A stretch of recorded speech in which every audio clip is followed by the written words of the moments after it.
Ayan ang kwarto namin. Napakaganda. Nag-stay kami dito ng 5 days. 250 per head. Pero libre na lang dahil blowout ni Kuya sa amin. Kaya ituturo ko kayo mga friends. Yan. Diba napakasaya. Napakaganda ng place. Kung gusto nyong magkaroon na staycation, hali kayo na dito sa Dreamlands, Cordon Isabela. Yan, malawak, malinis, maganda. Dito lang sa sentro ng harap ng munisipyo ng Cordon. Landmark and Fuel. Sa tapat po niyan. Reservation accepted.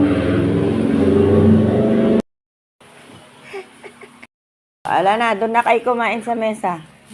Doon, sa mesa. Wi, kunin mo na, Wi. Ang ganda ng buhay nyo. Ilang araw na kayo dito?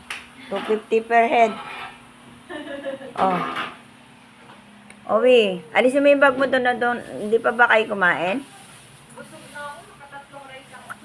Kumain na kayo pala doon. Si Tita mo, Stella, ginising nyo? Kumain sila? Sinabi ko nga na, apay, saan sila pumunta? Sabi sa Ilocano. Kakain daw ata sila sa... Narinig kasi nila si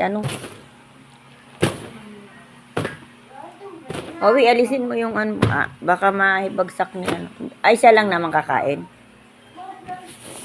Pati dito, dami. Oo, kala ko si Iris din kakain.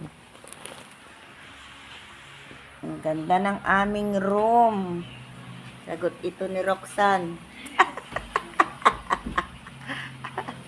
Kung kayo ay gustong mag stay vacation, dito meron. Kahit ilang pamilya kayo. Sa aking kapatid. Diba? Yan. Kung marami kayo. Ayan. Malinis, maganda. Uy, ba't nakarating dun yung Wala kayo, ba't nakarating dun yung Ayan. Ang CR, meron din. Diba? Ang ganda. CR. Lababo. Ang foods, meron din sa baba. Bumaba. Ayan, Buhay pa sarap.